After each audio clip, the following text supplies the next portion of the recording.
Hello, boys and girls. Welcome to your video lesson on applications of solving exponential and logarithmic equations. This goes with 8.6 in your Algebra 2 textbook. Today, after this lesson, you should be able to solve at least one real-life exponential equation. We'll do an application. Actually, we can do, I think, 2 or 3 exponential equation applications. And we're also going to do a logarithmic equation that is an application. So hopefully you get those things from this lesson today. Okay, so let's say we're going to go back to our banking problem. And let's say we're going to deposit some money. Let's put in, let's just keep it simple, at $1,000. Let's put this into a bank account that gets, how about 5% annual interest, which is today quite a good interest rate. We're going to compound this continuously. So the question is, how long will this take for the balance in the account to double? Okay, so first thing you should recognize, again, you don't need to memorize these formulas. I'm going to give this one to you, but you should be able to pick out that this is compounded continuously, so we want the PERT equation to help us out. So look at what we're asking for this time. How long will it take? So this time, we are trying to solve for time, right? We're going to solve for t, which is in the exponents. Well, if we're going to solve for the exponent, we're going to need logarithms along the way here. So let's plug in some values and let's see what we have.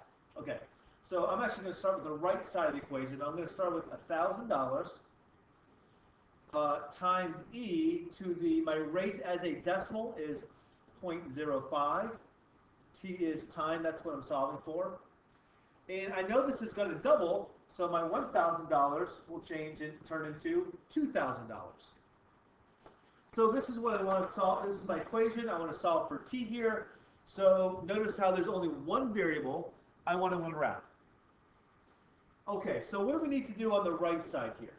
Well, the last thing done is this multiplying by 1,000.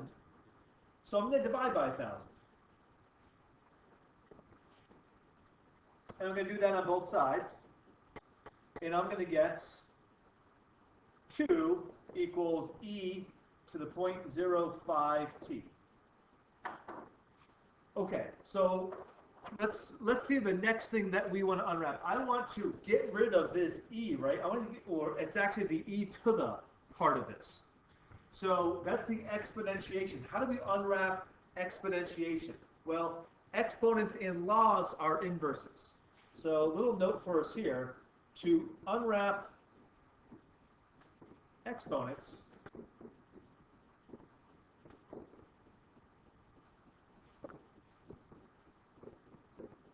we're going to take the log of both sides. Now remember, we want to choose our base wisely. What's our base on the right side? Well, it's base e. Okay, so that means I want to do the natural log of both sides. And that way my natural log and my e to the part are going to cancel, right? So I'm going to go ahead and write this. My left side is the natural log of 2. And my right side is going to be what? Well, the natural log and the e to the cancel, and I get just 0.05t. And now this is a nice little linear equation I can solve for by dividing both sides by 0.05. And I can say that t is going to be the natural log of 2 divided by 0.05, which is approximately 13.863 years. I'll let you guys plug that in your calculator, and you'll see it comes out to 836 years is what I get by that. So again, let's just take a look at what we did here. I noticed that I had this banking problem. We're compounding this continually. That screams PERT at us, right? Remember that good old PERT equation from earlier in this chapter with their exponential functions. Okay, so, and I just plugged in my values. I started with 1,000. I know it doubled, and we're getting 5%. So again, the key step in this, that's really new for us, is unwrapping this exponentiation.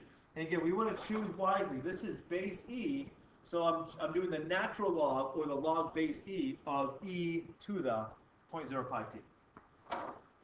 Okay, let's take a look at another one of these. I'm going to take that same $2,000.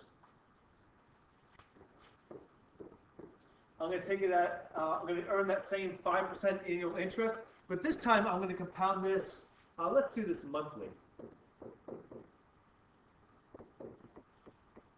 And I'm asking the same question, how long will it take for the balance in the account to double? So a lot of this is going to look the same. There's obviously going to be a difference of we're using a different formula, so the numbers are obviously going to come out slightly different. And the one that we want to grab is this one here. Our compounding interest formula. This is supposed to be an R. So I'm going to use my compounding interest formula, and I'm going to put in the values that, that this is asking for. Remember, R is our rate as a decimal. N is the number of compoundings per year. Compoundings per year. And T is our number of years. So N's for both of those. Okay. So again, this is going to look very similar, and I think we started with $1,000 last time. So sorry about that. I'm still going to start with $1,000. Okay.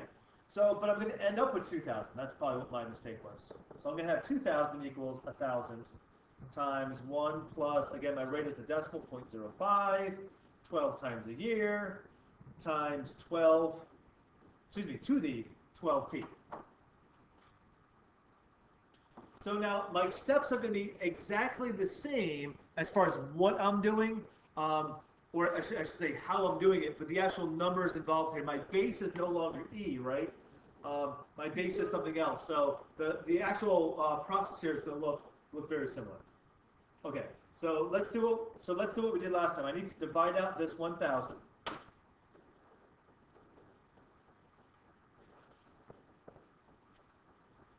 And I get 2 again, because we're doubling. And I get my base now is 1 plus 0.05 over 12 to the 12t. Okay, well, it's an awkward base, right? This whole thing is our base. That's what we want to take the log of both sides with that base. So you can put that in your calculator, you can get that as a decimal answer. It's not going to be very precise though. So I'm actually going to put it in just the way I see that there. And again, I know it's kind of odd looking, but it kind of just proves the point of we can put in any old base that we want. We're going to choose a good base here. I'm going to take the log base 1 plus 0.05 over 12 of both sides.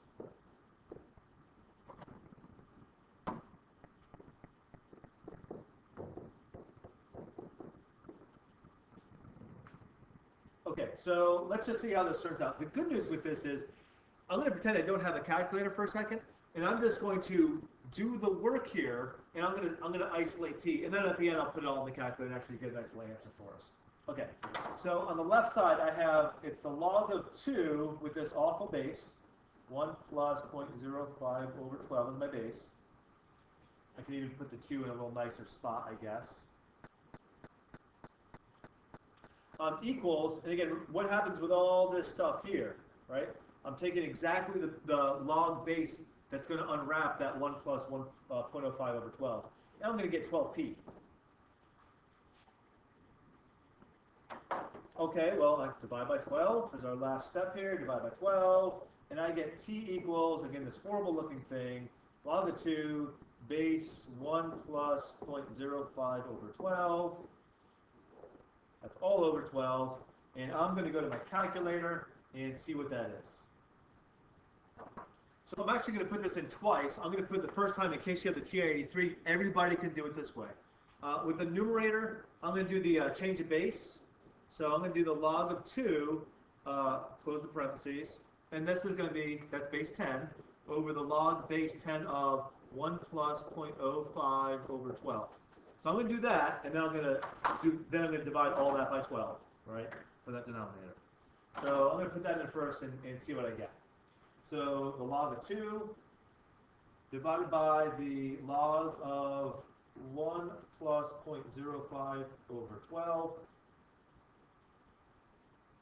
And I'm just going to hit enter first, and then I'm going to divide by 12. And I get an answer of 13.892 years.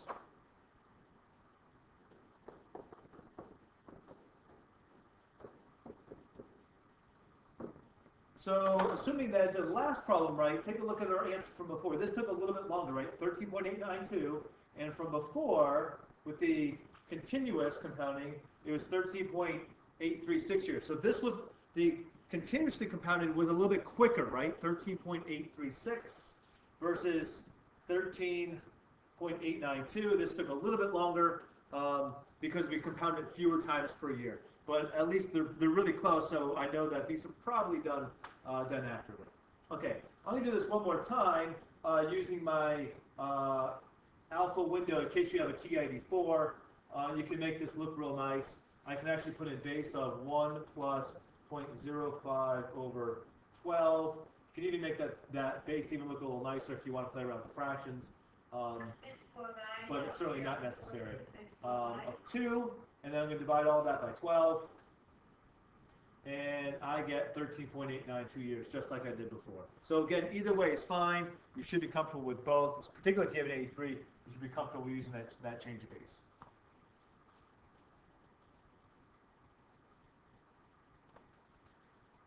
Okay, let's look at one more exponential function. We're going to look at a decay function, and then we'll look at a logarithmic function. Okay, so we're going to start off with 100 grams of rhydalium-42, and that decays at 8% per day. How long will it take for there to be 50 grams of rhydalium-42? So again, another equation, you don't need to have this memorized. This was, excuse me, not A equals, excuse me, not P equals, but A equals our initial amount plus, excuse me, times 1, remember it's 1 plus or minus r to the t. And I'm choosing the minus because this is decaying, right? It says decay over here. So I know I need to use the 1 minus r instead of the 1 plus r. Okay, so what do we know? Well, I know that I start with 100. I know my decay rate is 8%. So let's see, my 100 is my principal. My rate is going to be, or R value is 0.08. I don't know how long this is taking. That's the question. And I know I'm going to end up with 50 grams. So there's my equation I can work with. And notice how this is very similar to the problem that we just did. This is actually a little nicer looking because we don't have the compounded interest. But this just shows you another example of where we can use an exponential function with in particular, a decay problem. So again, I'm looking at my function here, and I'm looking at this 100 times the rest of all this stuff over here, right? So I want to unwrap that 100 times, right? So I'm going to divide that out. And I'm going to get a half on the left side. And the right side, I'm going to simplify that base of 1 minus 0.08 to just 0.92 to the t. So we've done these enough, I think, that you should be able to look at this and recognize what we should do next. What are we trying to unwrap, and how are we going to unwrap it? Okay, I want to unwrap this, of course, right when I'm trying to say it. I'm trying to unwrap this base here, right, this 0.92 base. So we unwrap that base with, excuse me, that exponent with a logarithm. So I'm going to take the log of both sides, and what base should we choose? Well, I'm going to choose the base that's given to me in the problem with 0.92. 0.92. By the way, if you ever watch any of these videos online for this, sometimes, a lot of times, the different instructors never use a different base besides 10. And they use their power properties. And that's absolutely fine if you like that method. Go ahead and stick with it. I've really trained you guys on doing this method of choosing the base that you have here in the problem, right? The 0.92 and the 0.92. So I'm going to stick with this. Okay, so what happens here? Well, right side completely unwraps. That's why my method is so beautiful, I think. Completely unwraps, and we get the log of a half, base 0.92. And technically, I can be done with the problem, but I'm going to go ahead and grab my calculator and find what the log of a half divided by the log of 0.92 is. And again, I change the base there. You can use whatever you can do on your calculator. And I'm getting about 8.313 days.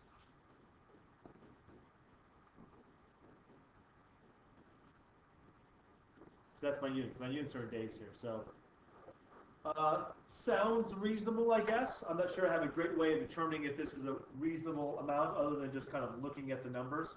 But it seems like it's going to be reasonable to me. Okay. So there are a couple exponential functions. Again, all of those exponential functions we unwrapped using logarithms. Now we're going to go the other way, and we're going to do just one of these. When we have, notice how we have a log equation here. Hard to see it in there because it's all this purple that I chose here. But we have a natural log, actually. And we're going to go ahead and do a little work with this. So this is actually right out of your book. I used the same equation. This is a seismology example. It might be number 7 or something like that. So anyways, the moment magnitude, as it's called, capital M, of an earthquake that releases energy, big capital E, strange unit of ergs, can be modeled by this function here, n equals 0.291, natural log of capital E plus 1.17. That capital E is not our number E. That's a variable that's going to change with the size of the earthquake, actually. Okay, so apparently in 1960, there's a powerful earthquake that hit Chile. The moment magnitude, which I'm guessing is the Richter scale value. That might not be true, but I'm guessing that's what that is. Of 9.5 was released. How much energy was actually released in this earthquake? Okay, so 9.5 is my n value. Ooh, there. I'm going to plug that in, and then here's what I'm solving for, right? That capital E, my energy. All right, so let's see what this gives us. 9.5 equals 0.291. I'm going to write capital Ln because I've been told that my L's look like I's or 1's. So I'm going to write that separately, or in a different way here. Okay, so let's do some unwrapping. So what's your gut telling you? What should we unwrap first? Well, if I look at E, the first thing that happens is it gets wrapped in this natural log, right? So that's the last thing I'm going to unwrap. Then it gets multiplied by this 0.291. Okay, that's the second to last thing I'm going to unwrap. And then it gets multiplied by this, excuse me, add that 1.17. So let me clear some of the stuff out. I'm going to subtract this 1.17 first.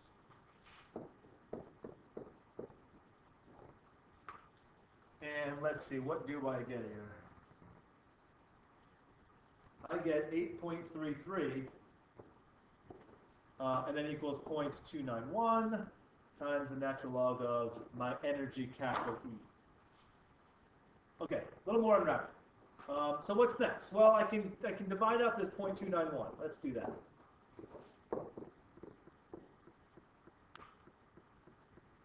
Okay, so when I do that, I get 28.625 equals the natural log of, again, capital E, not the number E. So I now want to unwrap this natural log. Well, that means I want to change to exponential form. So what I do, particularly when it says ln, remember this is base E over here.